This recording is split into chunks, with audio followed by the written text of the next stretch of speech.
Maya Chen looked at her phone for the 10th time that morning. Still no message from her mother. She tried calling again, but it went straight to voicemail, like it had for the past 3 days. Something is wrong, she whispered to herself as she stood behind the cash register at the grocery store where she worked her first job of the day. Maya had been worried about her mother for weeks now.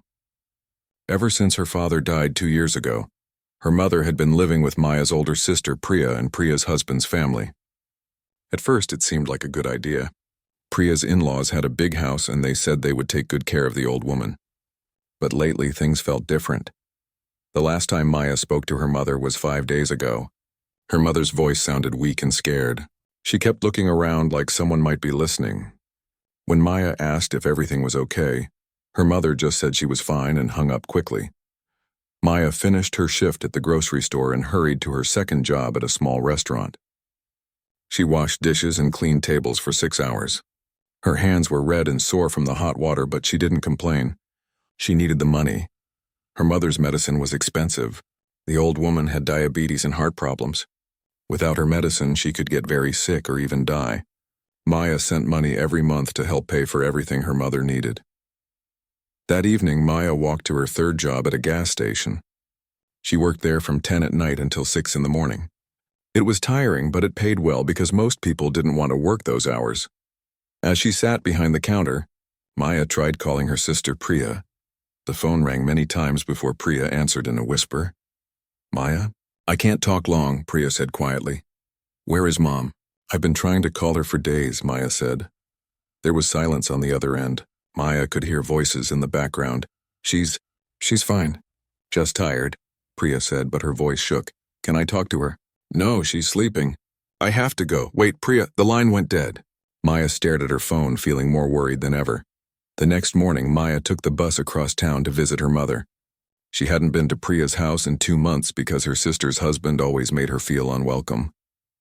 He would look at her with mean eyes and make comments about poor people who couldn't take care of their own families. When Maya knocked on the door, Priya's mother-in-law answered. The woman looked at Maya like she was a bug. "What do you want?" the older woman asked. "I want to see my mother," Maya said politely. "She's not feeling well. Come back another time." "Please, I just want to talk to her for a few minutes." I said no. She's resting. The woman started to close the door, but Maya put her hand against it. "I know my rights. She's my mother. Let me see her." The woman's eyes became angry. "Your mother is nothing but trouble. She brings bad luck to this house. Ever since she came here, everything has gone wrong for our family." Maya felt her heart start beating faster. "What do you mean?" "My son's business is failing. My daughter-in-law can't get pregnant. The roof started leaking, all because of that old woman and her bad luck." "That's not true," Maya said. "Those things have nothing to do with my mother."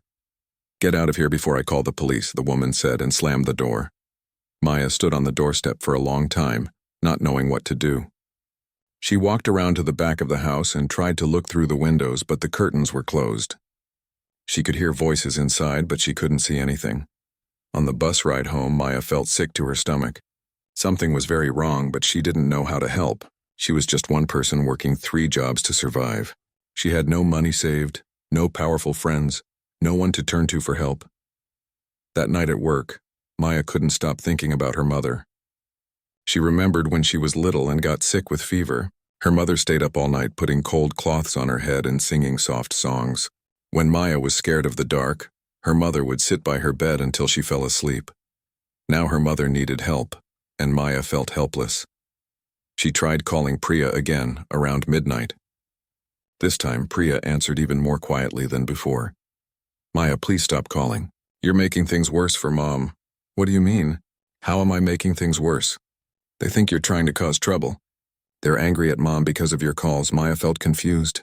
"I just want to know if she's okay." "She's fine, just leave it alone for a while, okay?" "No, it's not okay. Something is wrong. You sound scared and Mom won't answer her phone." Priya was quiet for a long time. Then she whispered, "I can't talk about this. They watch everything I do. Please, Maya, just trust me. Don't come here again." "Priya, are they hurting her?" "I have to go. Someone's coming." The phone went dead again. Maya sat in the empty gas station, feeling more alone than ever. She thought about calling the police, but what would she tell them? That her mother wouldn't answer her phone? That her sister sounded scared? They would probably think she was just a worried daughter making trouble. She thought about her mother's kind face and gentle hands. The woman who raised her and Priya by herself after their father left when they were young. The woman who worked 2 jobs to pay for their school clothes and books. The woman who never complained even when she was tired or sick. Maya made a decision. She couldn't let her mother suffer alone. She had to find a way to help, even if she didn't know how yet. As the sun came up and her shift ended, Maya walked home slowly. She passed by the construction site where she used to work before getting the grocery store job. She could see the workers arriving for the morning shift. That's when she saw him. David Rodriguez, her former supervisor. He was talking to some workers, pointing at building plans. He looked successful and confident, wearing a clean shirt and new boots. Maya remembered how David had asked her out for coffee several times when they worked together. She had always said no because she was too busy and too tired for dating. She didn't have time for relationships when she was working so hard to survive. But now looking at David, Maya had a different thought. Maybe there was someone who could help her after all. Maya stood across the street watching David work. She knew it would be hard to ask him for help after rejecting him so many times, but her mother's life might depend on it. She took a deep breath and started walking toward the construction site.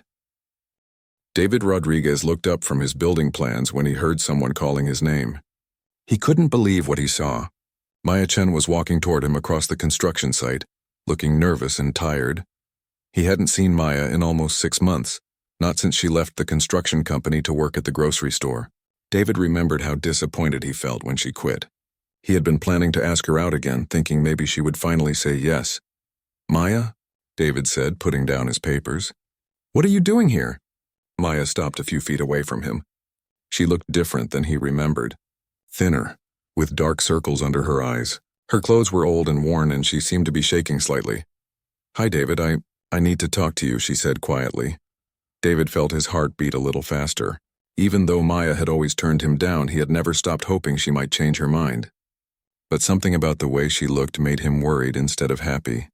"Sure, let me just tell the guys what to do, and we can go get some coffee," David said. Maya nodded and waited while David talked to his workers. She watched him give instructions and answer questions. He seemed so calm and in control.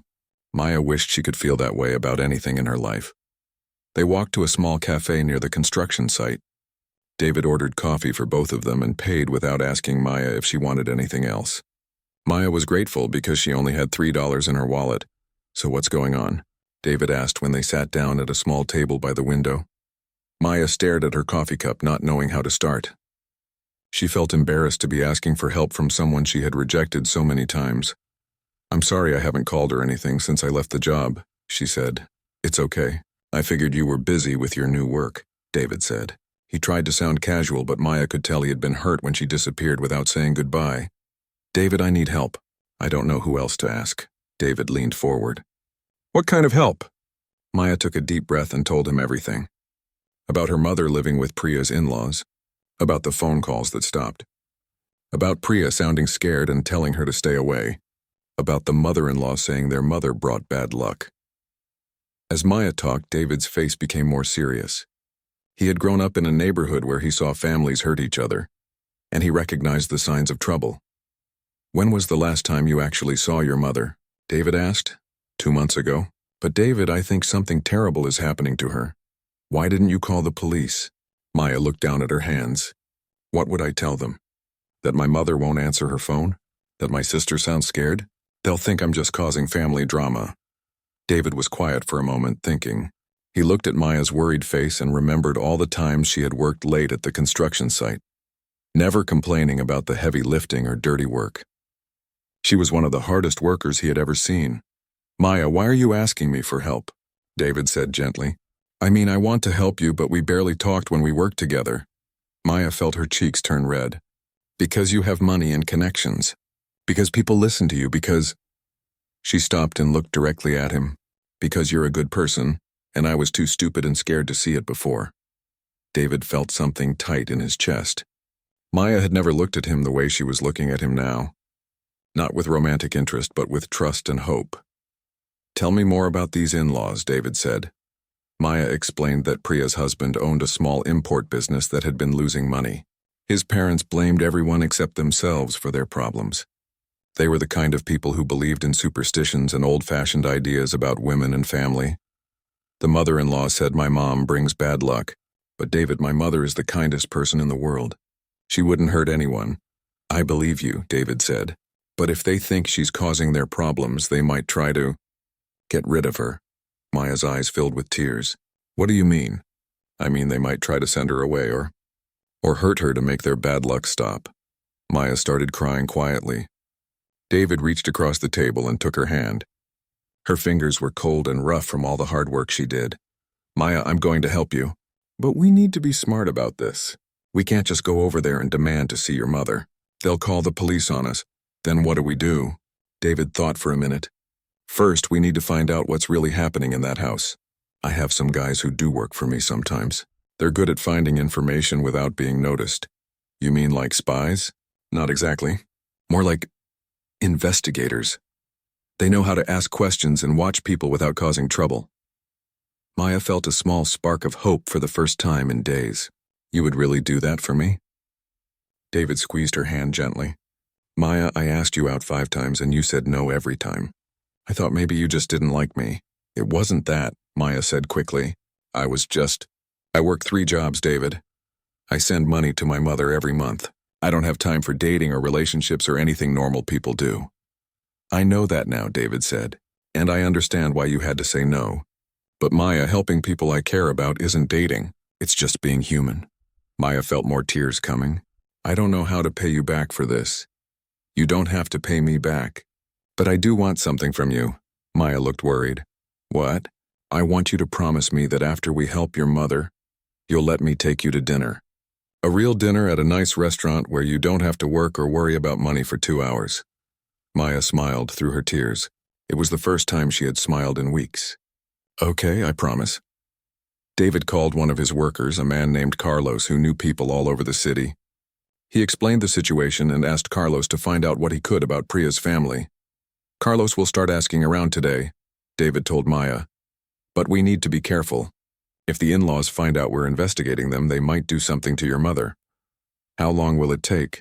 A few days, maybe a week. I know it's hard to wait, but we need to gather information before we act. Maya nodded, even though waiting felt impossible. David, why are you helping me, really? David looked at her for a long time before answering. Because when I was 12, my grandmother lived with my uncle's family. They treated her badly, made her sleep in the basement, barely gave her food. I was too young to help her then. She died in that basement. Alone and scared. Maya felt her heart break for the little boy David used to be. I swore I would never let that happen to someone else's grandmother if I could stop it. David continued. And Maya, the way you're fighting for your mother, it shows me what kind of person you really are. Maya reached across the table and took David's hand in both of hers. Thank you, she whispered. We're going to find your mother and we're going to make sure she's safe, David said. I promise you that. For the first time in weeks, Maya felt like she wasn't alone. She had someone on her side, someone with the power to actually help. As they sat in the little cafe making plans, Maya realized she had been wrong about David. He wasn't just asking her out because he was lonely or bored. He was the kind of man who kept his promises and protected people who couldn't protect themselves. Maya just hoped they wouldn't be too late. Carlos Martinez had been working for David for 3 years, but this was different from his usual jobs. Instead of fixing roofs or painting houses, David wanted him to watch a family and find out what they were doing to an old woman. Carlos understood why David cared so much. He had met Maya a few times when she worked construction, and she seemed like a good person. Plus, Carlos had his own grandmother who he loved very much. The idea of someone hurting an elderly woman made him angry. David gave Carlos the address of Priya's house and told him to be very careful. Just watch and listen, David said. Don't let them see you and don't try to get inside.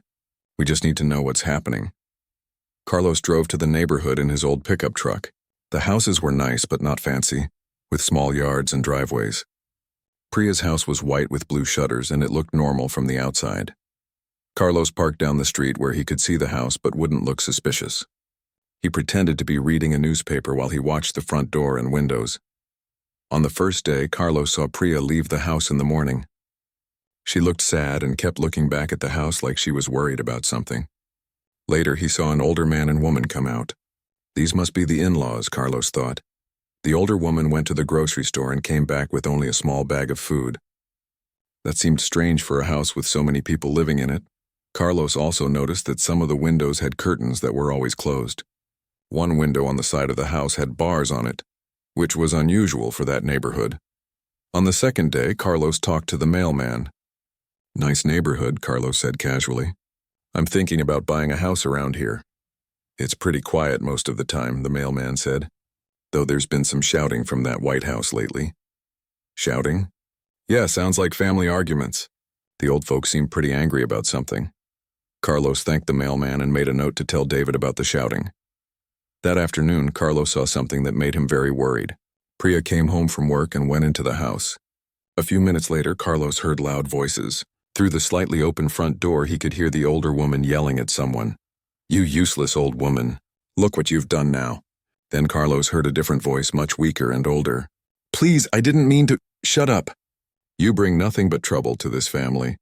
Carlos heard the sound of something breaking, maybe a plate or cup.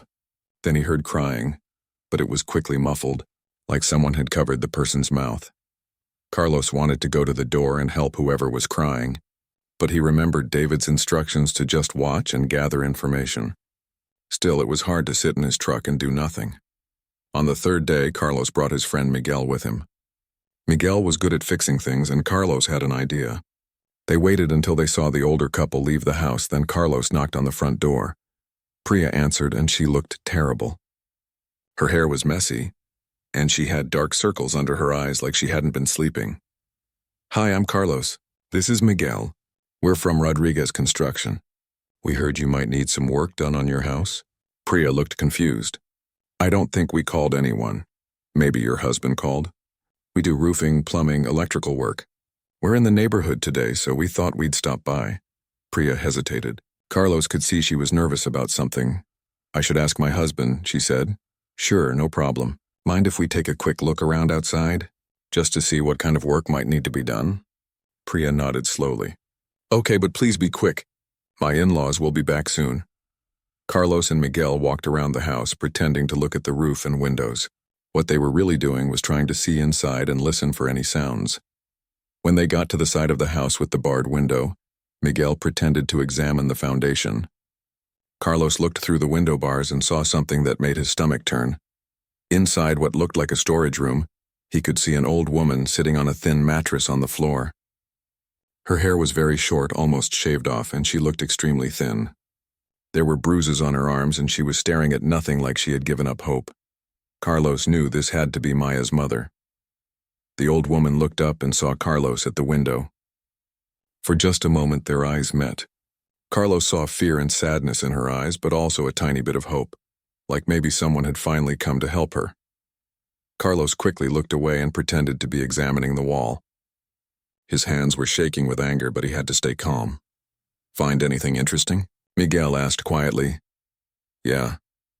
We need to get back to David right away," Carlos whispered. They finished their fake inspection and thanked Priya. As they walked back to their truck, Carlos saw the older couple returning from wherever they had been.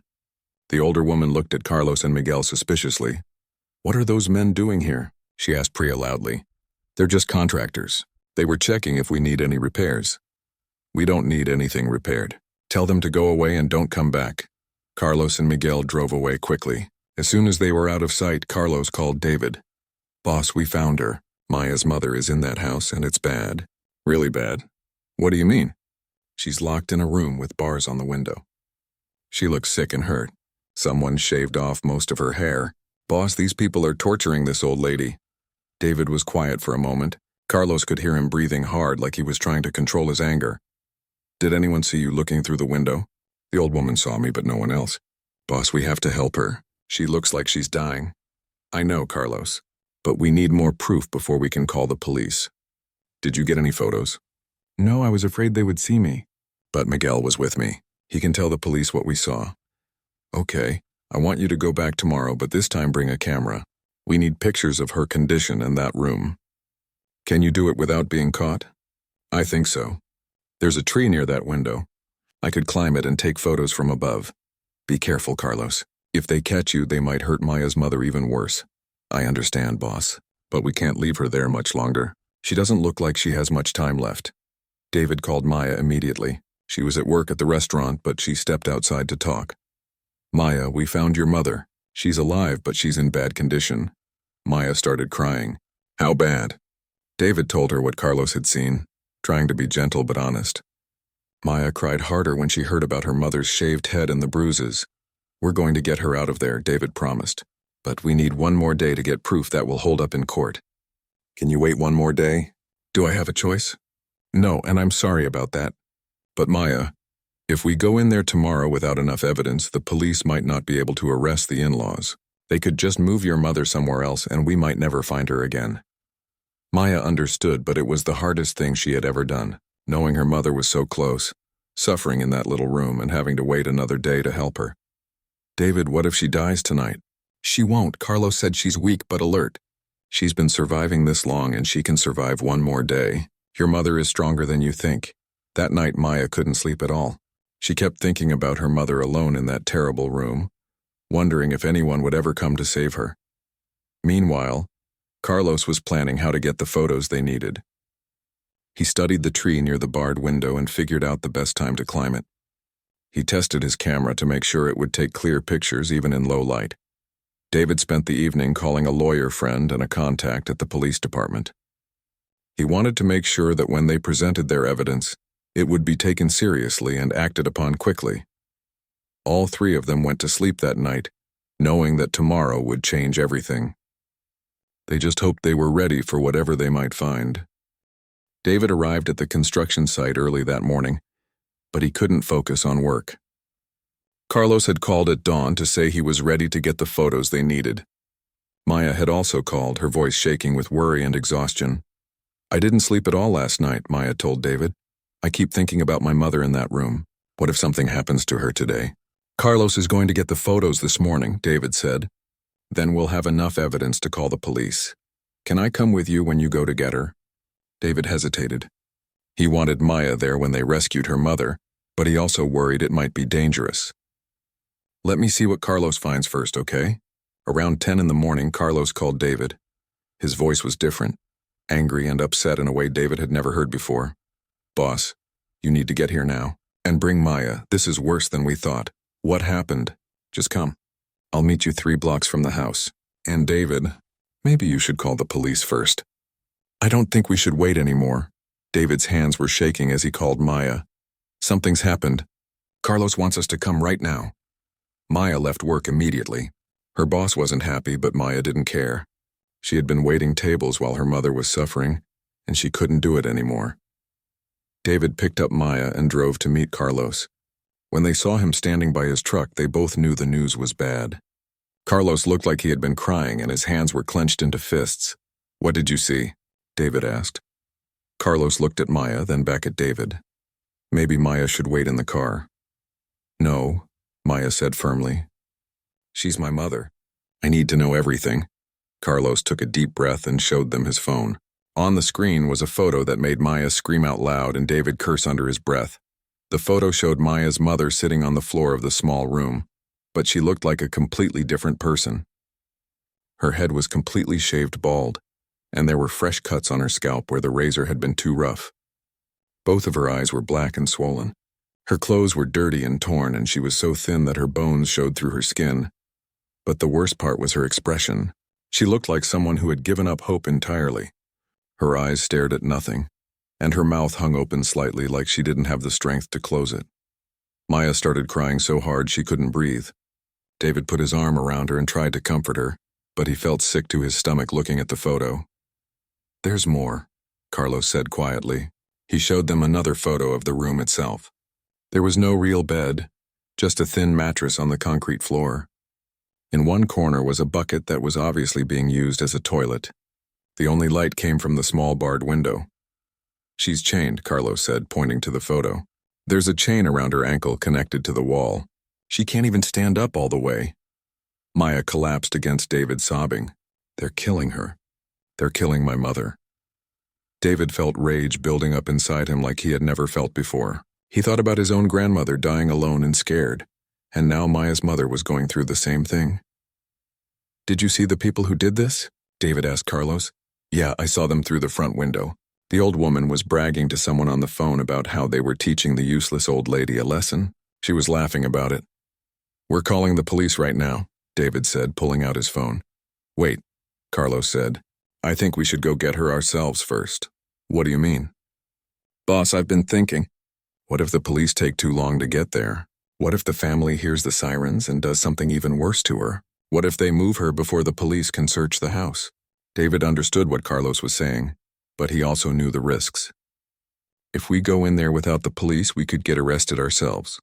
"Look at that photo again," Carlos said. "Look at her face. Does she look like she can wait for the police to fill out paperwork and get a warrant?" Maya looked up at David with tears streaming down her face. "Please, let's go get her now. I can't leave her there another minute." David made a decision that would change everything. "Okay, but we do this smart. Carlos, you call the police and tell them to come to the house. Tell them it's an emergency, that there's an elderly woman being held against her will. Maya and I will go to the house and try to get to your mother before the police arrive." "What if the family tries to stop you?" David looked at the photo of Maya's mother one more time. "Then they'll have to deal with me." They drove to the house in 2 cars. Carlos went to call the police from a payphone so the call couldn't be traced to any of them. David and Maya parked across the street from the White House with blue shutters. "Maya, I need you to stay calm no matter what we see in there," David said. "Your mother is going to need you to be strong." Maya nodded, wiping her eyes. "I'm ready." They walked up to the front door together. David knocked loudly. Priya answered the door, and when she saw Maya, her face went white with fear. "Maya, what are you doing here?" "I'm here to see my mother," Maya said firmly. "And I'm not leaving without her." "You can't, I mean, she's not feeling well?" David stepped forward. "We know what's happening here, Priya. We know where your mother-in-law is keeping Maya's mother, and we know what condition she's in." Priya started crying. "You don't understand. They made me. I tried to help her, but they said they would throw me out if I interfered." "Where are your in-laws?" David asked. "They went to the store." "They'll be back soon." "Good, that gives us time. Take us to Maya's mother right now." Priya led them through the house to a door that was locked with 3 different bolts. Her hands shook as she opened the locks. "I'm so sorry," she whispered to Maya. "I'm so sorry I let this happen." When the door opened, the smell hit them first. It was the smell of someone who hadn't been allowed to wash for weeks, mixed with the smell of sickness and fear. Maya's mother was sitting exactly where Carlos had photographed her. When she looked up and saw Maya, she didn't seem to believe it was real. "Maya," she whispered in a voice so weak they could barely hear her. Maya ran to her mother and knelt down beside her. She was shocked by how light her mother felt when she hugged her. It was like hugging a bird. "I'm here, Mom. I'm here to take you home." Maya's mother started crying, but no sound came out. She was too weak and dehydrated to make tears. David examined the chain around her ankle. It was locked with a padlock, but David had brought tools. He broke the chain in less than a minute. "Can you walk?" David asked the old woman gently. She shook her head. "I don't think so. I haven't stood up in I don't know how long." David carefully picked up Maya's mother in his arms. She weighed almost nothing, like she was made of paper and bones. As they were leaving the room, they heard a car door slam outside. Priya looked terrified. "They're back," she said. "They're going to be so angry." David looked at Maya. "Are you ready for this?" Maya looked at her mother's bald head and bruised face. She thought about all the times her mother had protected her when she was little. Now it was her turn to be strong. "Yes," Maya said. "I'm ready."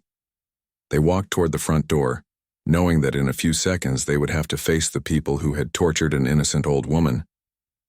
David carried Maya's mother carefully, while Maya held her mother's hand. Behind them, Priya followed, still crying but looking relieved that the secret was finally out. As they reached the front door, they could hear footsteps coming up the front walk. David took a deep breath and opened the door. Standing on the doorstep were Maya's sisters-in-laws, holding grocery bags and looking completely shocked to see David carrying the old woman they thought they had hidden away forever. The confrontation that would determine everything was about to begin. The older man dropped his grocery bags on the front steps. Cans of food rolled across the ground as he stared at David carrying Maya's mother. What is the meaning of this? The man shouted. Put her down right now. You have no right to be in our house. The older woman pushed past her husband and pointed her finger at Maya. I told you never to come back here. That old witch belongs to us now. David felt Maya's mother trembling in his arms. Even in her weak condition, she was afraid of these people who had hurt her so badly. Her name is Mrs. Chen, and she doesn't belong to anyone, David said calmly. I'm taking her to the hospital. You're stealing from us. The older woman screamed. We feed her and give her a place to sleep. She owes us for everything we've done for her. Maya stepped forward, her face red with anger. Feed her? You call that feeding her? Look at her. She's dying. She's fine, the older man said. She's just being dramatic to get attention. David looked down at Mrs. Chen in his arms. Her eyes were closed and she was breathing very slowly. She definitely wasn't being dramatic. She was barely alive. Get out of our way, David said firmly. We're leaving now. The older man moved to block their path. He was shorter than David, but much heavier, and he looked like he was used to bullying people. You're not going anywhere with her. I'm calling the police. You're trespassing and stealing. Good, David said. Call them. I'd like to talk to the police about what you've done to this woman. The older woman's face changed when David said that. For the first time, she looked worried instead of angry. We haven't done anything wrong, she said quickly. She's family. We can treat our family however we want. She's not your family, Maya said. She's my family. And look what you've done to her. Maya touched her mother's shaved head gently. Why did you cut off her hair? She had lice, the older woman lied. We had to shave it off for health reasons. That's not true, Priya said quietly from behind them. Everyone turned to look at her. They shaved her head to humiliate her. They said her gray hair made her look like a witch. The older man spun around to face his daughter-in-law. Shut your mouth, Priya. This is none of your business. Yes, it is, Priya said louder this time. She's my mother-in-law too, and I've been watching you torture her for months. I'm tired of being scared of you. David could see that Priya was finally finding her courage. Tell them what else you've seen, Priya. Priya took a deep breath. They made her sleep on the floor. They gave her one small meal a day, sometimes nothing at all. They made her use a bucket for a bathroom and only emptied it once a week. They chained her up so she couldn't walk around. She's lying, the older woman shouted. She's trying to cause trouble in our family. They beat her, Priya continued, tears running down her face. Every time something went wrong in the house, they said it was her fault and they hit her. When my husband's business started losing money, they said she was cursing them. Maya started crying again, but this time it was from anger as much as sadness. How could you do this to an old woman who never hurt anyone? She brought bad luck to our house. The older woman screamed. Ever since she came here, everything has gone wrong for us. Your problems aren't my mother's fault, Maya said. You're just cruel people looking for someone to blame. The older man stepped closer to David, trying to look threatening. Put her down now, or I'll make you put her down. David looked at the man calmly. David was younger, taller, and stronger from years of construction work. But more importantly, David was fighting to protect an innocent person, while the older man was just trying to hide his crimes.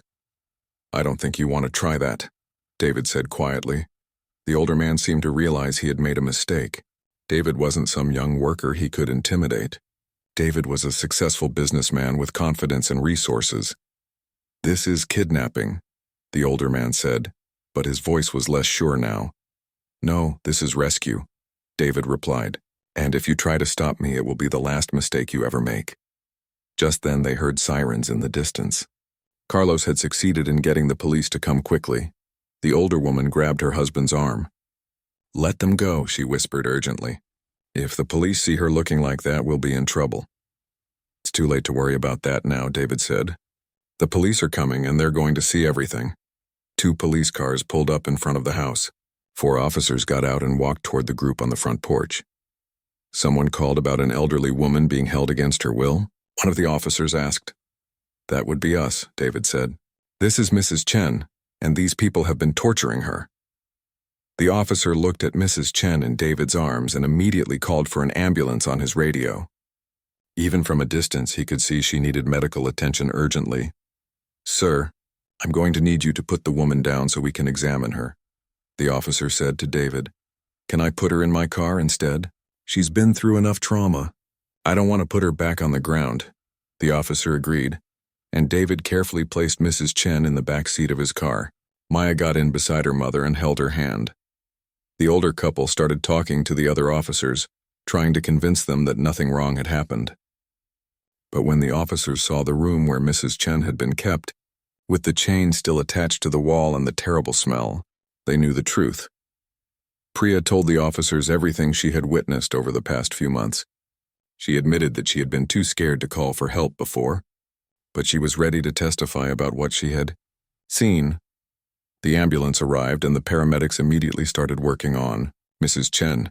They put an IV in her arm to give her fluids and checked all her injuries. She's severely malnourished and dehydrated, one paramedic told Maya. We need to get her to the hospital right away. As they loaded Mrs. Chen into the ambulance, the police were putting handcuffs on the older couple. The man was still shouting that they hadn't done anything wrong, but the woman had stopped talking and just looked angry. David rode with Maya in his car, following the ambulance to the hospital. In the back seat, Priya cried quietly, finally free from the house where she had been trapped by fear. Is she going to be okay? Maya asked David as they drove. David looked in his rearview mirror at Mrs. Chen in the ambulance. I don't know, he said honestly, but she's safe now.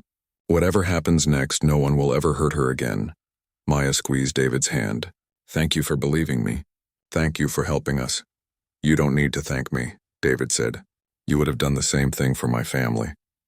At the hospital, Maya's mother was rushed into the emergency room. Maya wasn't allowed to go with her, so she sat in the waiting room with David and Priya, hoping and praying that they hadn't been too late. The police came to the hospital to take statements from all of them. Maya told them everything, from the first missed phone calls to finding her mother chained in that terrible room. The detective assured Maya that the older couple would be charged with kidnapping, assault, and elder abuse. With Priya's testimony and the photos Carlos had taken, there was plenty of evidence to convict them. After 3 hours, a doctor came out to talk to Maya. Your mother is alive, but she's in serious condition. The good news is that we think she's going to recover. It will take time, but with proper care and nutrition, she should be okay. Maya started crying with relief. David put his arm around her.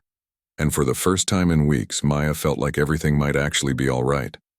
But their fight wasn't over yet.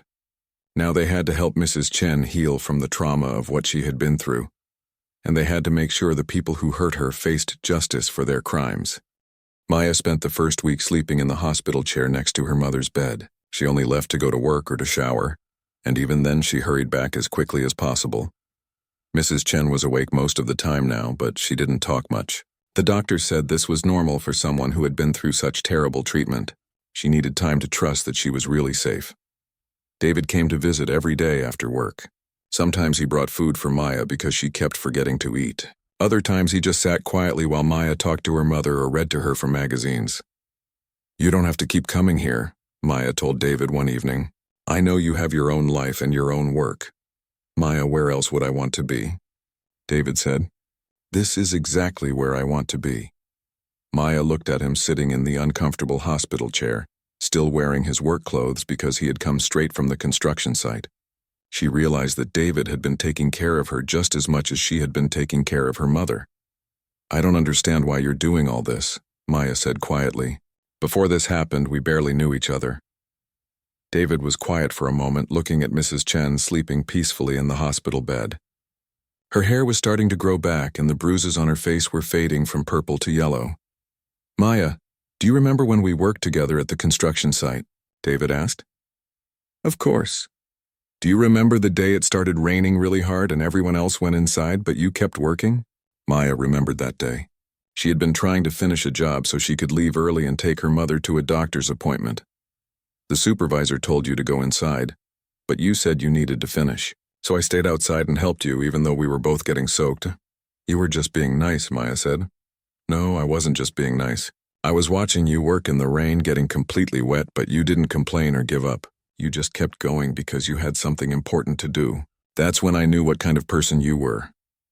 Maya felt tears in her eyes, but they weren't sad tears this time. Most people give up when things get hard, David continued. But you don't. When your mother needed help, you didn't give up. You found a way to fight for her even when you didn't have money or power or connections. I had you, Maya said softly. You had yourself first. I just helped with the details. Mrs. Chen opened her eyes and looked at Maya and David talking. For the first time since they found her, she smiled a little. Maya, her mother whispered. Is this the young man who saved me? Mom, this is David. He helped me find you. Mrs. Chen looked at David for a long time, studying his face. Even though she was still very weak, her eyes were sharp and intelligent. Thank you, she said to David. Thank you for bringing my daughter back to me. Thank you for raising such a strong daughter, David replied. She's the one who saved you. I just helped her do it. Over the next few weeks, Mrs. Chen grew stronger every day. The doctors were amazed by how quickly she recovered once she started eating regularly and felt safe. Maya learned more about what had happened. During the months her mother lived with the in-laws, Mrs. Chen told her that at first, things had been okay. But when the older man's business started failing, he became angry and started looking for someone to blame. They said I was cursed, Mrs. Chen explained. They said I brought evil spirits into their house. Every time something went wrong, they said it was my fault. That's ridiculous, Mom. You're the least superstitious person I know. I tried to tell them that, but they wouldn't listen. They started making me eat alone. Then they moved me to that little room. They said if I was cursed, I should be kept away from the rest of the family. Maya felt angry all over again, but she tried not to show it because she didn't want to upset her mother. What about Priya? Did she try to help you? Mrs. Chen sighed. Priya is a good girl, but she was scared. Her husband's parents control everything in that house. If she helped me too much, they threatened to throw her out with nothing. Maya understood now why her sister had been so frightened on the phone. Priya had been trapped just like their mother, just in a different way. Where is Priya now? Maya asked. She's staying with a friend, David said. She left her husband after everything happened. She's looking for her own apartment and a new job. Maya was proud of her sister for finally finding the courage to leave. The people who had been controlling her life. The police detective came to the hospital to update them on the case. The older couple had been charged with multiple crimes, and their lawyer was trying to make a deal to avoid prison time. Don't let them make a deal, Maya said firmly. What they did to my mother was torture. They should go to prison. The prosecutor agrees with you, the detective said. With your sister's testimony and the photos we have a very strong case. I don't think they'll be able to avoid serious prison time. David asked the detective what would happen to the house where Mrs. Chen had been kept. It belongs to the older couple, so they'll probably have to sell it to pay for their legal fees, the detective explained. Why do you ask? David didn't answer, but Maya saw him thinking about something. A few days later, David came to the hospital looking excited about something. Maya, I have an idea, but I want to talk to you and your mother about it first. What kind of idea? What if I bought that house? Maya looked at him like he was crazy. Why would you want to buy that horrible place? Because I want to fix it up and give it to you and your mother to live in. Maya stared at David, not understanding what he was saying. Think about it, David said. Your mother deserves to live in a nice house after what she's been through. And you deserve to have a home where you don't have to work 3 jobs just to pay rent. David, I can't let you buy me a house. That's too much. You're not letting me do anything. I'm choosing to do it because I want to. Mrs. Chen had been listening to their conversation from her hospital bed. Now she spoke up. Maya, this young man loves you. Maya felt her face turn red. Mom? I'm an old woman, but I'm not blind, Mrs. Chen continued. I can see how he looks at you. And I can see how you look at him when you think no one is watching. Maya realized her mother was right. Over the past few weeks, watching David take care of both of them without asking for anything in return, Maya had started to feel something she had never felt before. It wasn't just gratitude. It was love, but Maya was also scared. She had spent her whole adult life taking care of other people and working just to survive. She didn't know how to be in a relationship with someone who wanted to take care of her. I'm not good at this, Maya said to David. I don't know how to let people help me. You're learning, David said gently. And I'm not going anywhere while you figure it out. Mrs. Chen reached out and took both Maya and David's hands in her own. Her hands were still thin from being sick, but they felt warm and strong. Maya, when I was trapped in that room, I thought I would die alone. But you didn't give up on me. You found someone to help you, and together you saved my life. Maya squeezed her mother's hand. Now I want to see you live your life, not just survive it. This man wants to give you a chance to be happy. Don't be too proud to take it. Maya looked at David, really looked at him maybe for the first time. She saw kindness in his eyes and patience and something else that made her heart beat faster. "Okay," Maya said quietly, "but I want to pay you back somehow." "Maya, the only thing I want from you is a chance to make you happy. That's all I've ever wanted." For the first time since this whole nightmare began, Maya felt like she could breathe freely. Her mother was safe. The people who hurt her were going to prison, and there was someone in her life who cared about her just as much as she cared about other people. Maybe her mother was right. Maybe it was time to stop just surviving and start living. 3 weeks after Mrs. Chen came home from the hospital, Maya was still having trouble sleeping. Every night she would wake up in a panic, thinking she needed to check on her mother or worrying that something terrible was happening. David had bought the house where Mrs. Chen had been kept prisoner, just like he promised. But first he had it completely rebuilt. He tore down the room where she had been chained and put in a beautiful bedroom with big windows and soft carpet. He painted the whole house in cheerful colors and planted flowers in the garden. Mrs. Chen loved her new home, but Maya felt strange living there. Even though it looked completely different, Maya couldn't forget what had happened in that place. Sometimes she would look at the spot where her mother's prison room used to be and feel sick to her stomach. Maya had quit 2 of her 3 jobs because David insisted she didn't need to work so hard anymore. But having less work meant having more time to think, and thinking made Maya feel guilty and confused. "I should have known sooner," Maya told David one evening as they sat in the garden. "I should have visited more often. I should have paid attention when Mom sounded scared on the phone." "Maya, you did everything you could with the information you had," David said patiently. He had been having the same conversation with Maya every few days. "But what if I had been a better daughter? What if I had made more money so Mom could live with me instead? What if the sky was green instead of blue?" David said gently. "Maya, you can't change the past by feeling guilty about it." Maya knew David was right, but she couldn't stop the thoughts from coming. During the day, she tried to stay busy taking care of her mother and helping with her recovery. But at night, when everything was quiet, Maya's mind would fill with all the things she thought she should have done differently. Maya also felt guilty about David spending so much money on them. The house, her mother's medical bills, the lawyer fees for the court case. David had paid for everything without asking for anything in return. "I'll pay you back," Maya promised him over and over. "As soon as I can, I'll pay you back for everything." "I don't want you to pay me back," David always replied. "I want you to accept that someone cares about you enough to help you." But accepting help was the hardest thing Maya had ever tried to do. Her whole life, she had been the person who helped other people. She worked extra hours to send money to her mother. She listened to her co-workers' problems and helped them when they needed it. She had never been the person who needed help. One evening, Maya was cleaning the kitchen when she found herself crying for no reason she could explain. David found her sitting on the floor, tears streaming down her face. "Maya, what's wrong?" he asked, kneeling down beside her. "I don't know," Maya said through her tears. "I just feel so broken." David sat on the floor next to Maya and put his arm around her. "You're not broken. You've been through something terrible and you're still processing it." "I feel like I don't deserve any of this," Maya said, gesturing around the beautiful kitchen. "I feel like I should be working 3 jobs and struggling to pay rent. This feels like someone else's life."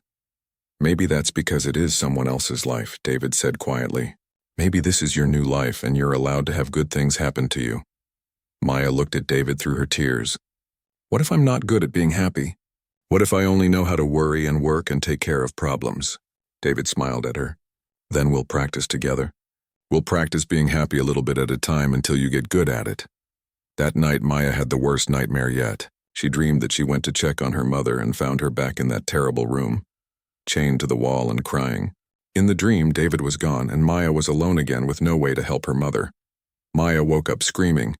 David was sleeping on the couch downstairs because Maya had been having nightmares every night, and he didn't want to make her uncomfortable by staying in her room. But he heard her scream and came running upstairs. "Maya, it's okay," he said, sitting on the edge of her bed. "It was just a dream. Your mother is safe. She's sleeping in her room down the hall." Maya was shaking and crying. "In the dream, you were gone. Everyone was gone and I couldn't save her. I'm not going anywhere," David said firmly.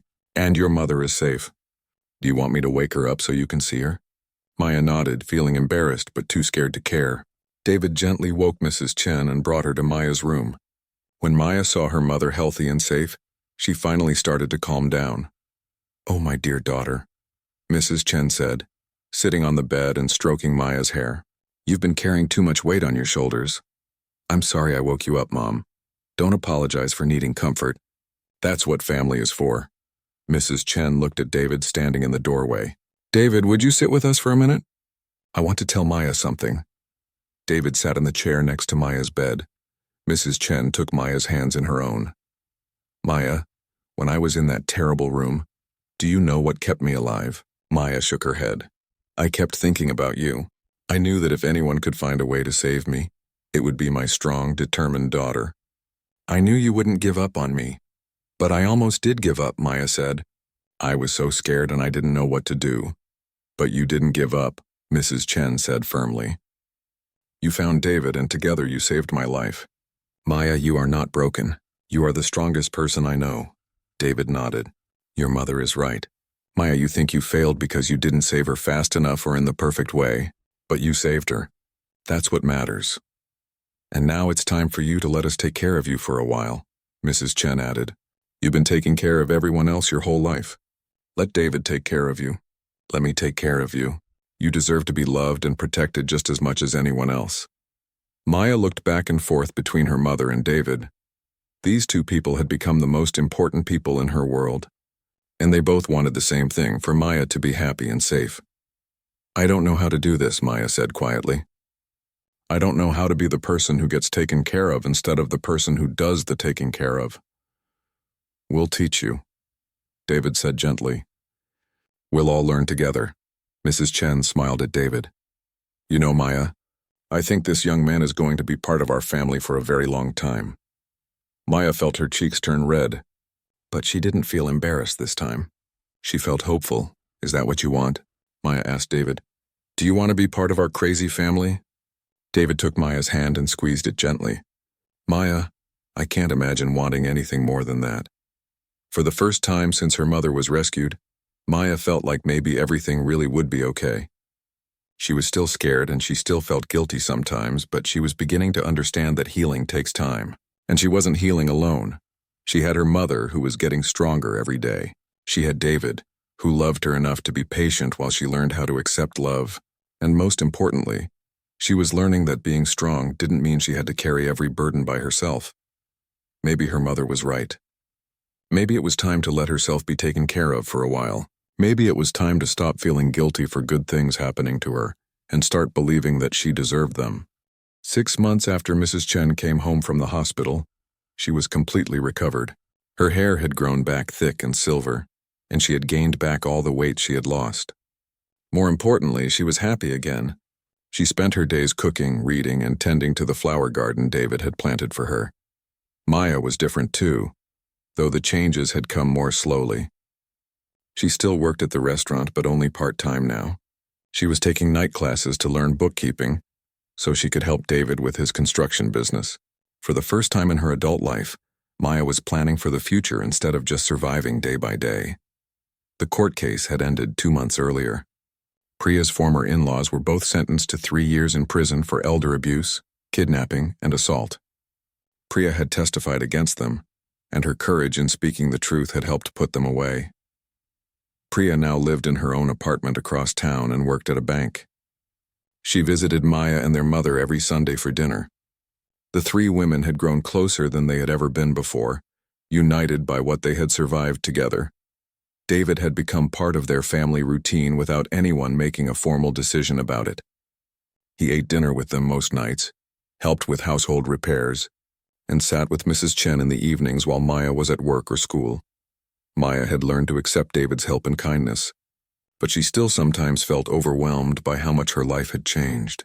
Sometimes she would look around the beautiful house or watch David fixing something in the kitchen and think, "How did I get so lucky?" But she was also learning to believe that maybe luck had nothing to do with it. Maybe she had earned this happiness by never giving up and by being brave enough to ask for help when she needed it. On a Saturday afternoon in late spring, Maya came home from her bookkeeping class to find David and her mother sitting in the garden, talking quietly. They both looked up when Maya arrived, and she noticed they both seemed excited about something. "What are you two plotting?" Maya asked. sitting down in the chair between them. "We're planning a celebration," Mrs. Chen said, smiling mysteriously. "What kind of celebration?" David reached over and took Maya's hand. "A celebration of your mother's recovery. It's been 6 months since she came home from the hospital, and I think that's worth celebrating." Maya thought that was a sweet idea. "What kind of celebration? A dinner party?" "Something like that," her mother said, still smiling that mysterious smile. "We want to invite some people over next Sunday. Your sister, Carlos, and Miguel, maybe some of your friends from work." Maya agreed, though she wondered why David and her mother seemed so secretive about a simple dinner party. The next Sunday, Maya spent the morning helping her mother cook. They made all of Mrs. Chen's favorite dishes, plus some special foods they rarely had money for in the past. The house smelled wonderful, and Maya felt happy watching her mother move around the kitchen with energy and joy. Priya arrived first, bringing flowers and a cake she had made herself. She looked so different from the scared, thin woman she had been 6 months earlier. She had gained weight, her hair was styled nicely, and she wore a pretty dress that she had bought with money from her new job. "Maya, you look beautiful," Priya said, hugging her sister. Maya looked down at her own dress. It was new, something David had insisted on buying for her even though Maya had protested that her old clothes were fine. She had to admit she felt pretty in it. Carlos and Miguel arrived together, both dressed in their best clothes and carrying a bottle of wine. They hugged Maya and shook hands formally with David, treating him with the respect of workers who genuinely liked their boss. "Mrs. Chen," Carlos said, kissing the old woman's cheek gently, "you look like a completely different person from the day we found you." "I feel like a completely different person," Mrs. Chen replied. "Thanks to all of you." A few of Maya's co-workers from the restaurant came, along with one of her teachers from the bookkeeping class. Soon the house was full of people talking, laughing, and enjoying the delicious food. Maya felt overwhelmed by how many people cared about her and her mother. For so many years it had felt like it was just Maya against the world. Now she was surrounded by friends and family who wanted to celebrate with them. After everyone had eaten, David stood up and tapped his glass with a spoon to get everyone's attention. "I wanted to say a few words about why we're all here today," David began. Maya felt nervous suddenly, though she wasn't sure why. 6 months ago, Maya came to me asking for help finding her mother. I had asked Maya out several times when we worked together, and she had always said no. So when she showed up at my construction site, I thought maybe she had changed her mind about dating me. Everyone laughed, and Maya felt her cheeks turn pink. But Maya wasn't there because she wanted to date me. She was there because she was desperate to save someone she loved, and she was brave enough to ask for help even though it was hard for her. Maya looked around the room at all the people listening to David speak. Her mother was beaming with pride. Priya was wiping tears from her eyes. "What I learned over the next few weeks," David continued, "was that Maya is the kind of person who will do anything for the people she loves. She works 3 jobs to take care of her mother. She puts her family's needs before her own comfort. She never gives up even when things seem impossible." David looked directly at Maya, and she felt her heart start beating faster. "Maya, I fell in love with you the day we worked together in the rain, but I fell in love with who you really are the day you asked me to help save your mother. I saw someone who was scared but determined, someone who was overwhelmed but refused to quit." Maya realized what was happening. David wasn't just making a speech about her mother's recovery. He was making a speech about her. David got down on one knee next to Maya's chair and pulled a small box out of his pocket. The whole room went quiet. "Maya Chen, you are the strongest, most loyal, most courageous person I've ever met. You saved your mother's life, and you saved mine too by letting me be part of your family." Maya started crying, but they were happy tears. "I know you're still learning how to let people take care of you," David said gently. "I know you're still healing from everything that happened. But Maya, I want to spend the rest of my life proving to you that you deserve all the love and happiness in the world." David opened the box, revealing a simple, beautiful ring. "Will you marry me?" Maya looked at David kneeling in front of her, then at her mother and sister who were both crying happy tears, then at all the friends who were smiling and waiting for her answer. 6 months ago, Maya had been working 3 jobs and sleeping on a couch, worried sick about her mother and feeling like she had no power to help anyone. Now she was surrounded by people who loved her, living in a beautiful house, and being proposed to by a man who had seen her at her most desperate. and decided that was exactly who he wanted to marry. Yes, Maya whispered. Then louder, yes, I'll marry you, David slipped the ring onto Maya's finger and kissed her while everyone in the room cheered and applauded. Mrs. Chen stood up and hugged both Maya and David. I knew this would happen, she said happily. I could see it in both your hearts. Later that evening, after everyone had gone home, Maya sat in the garden with David and her mother, looking at the ring on her finger and trying to believe that this was really her life now. David, Maya said quietly, I still don't understand why you want to marry me. I'm not the same person I was 6 months ago, but I'm still just someone who works at a restaurant and goes to night school. David took her hand and looked at the ring he had just put there. Maya, do you remember what you said to me that first day when you asked for help? I said a lot of things. You said you were asking me for help because I was a good person, and you had been too stupid and scared to see it before. Maya remembered that conversation in the coffee shop that felt like a lifetime ago. You weren't stupid or scared, David continued. You were focused on surviving and taking care of your mother. But Maya, you saw something good in me and decided to trust me with the most important thing in your life, your mother's safety. Maya nodded. Well, I saw something good in you too. I saw someone who would do anything for the people she loves. I saw someone who never gives up. I saw someone worth fighting for. Mrs. Chen smiled at both of them. And I see two people who are going to take very good care of each other. Maya looked at her mother, healthy and happy in the garden they had created together. She thought about the journey that had brought them to this moment. The fear, the desperation, the discovery of her mother's suffering, and the long road to healing. Mom, are you happy? Maya asked. My dear daughter, I am happier than I ever thought I would be again, Mrs. Chen replied. When I was in that terrible room, I thought my story was ending. But it wasn't ending at all. It was just the beginning of a new chapter. Maya understood what her mother meant. 6 months ago, Maya thought her life was about working hard and struggling to survive. She thought happiness was something that happened to other people, people who were luckier or smarter or more deserving than she was. Now she understood that she had been wrong about almost everything. She was deserving of love and kindness. She was strong enough to ask for help when she needed it. And sometimes the most important thing, you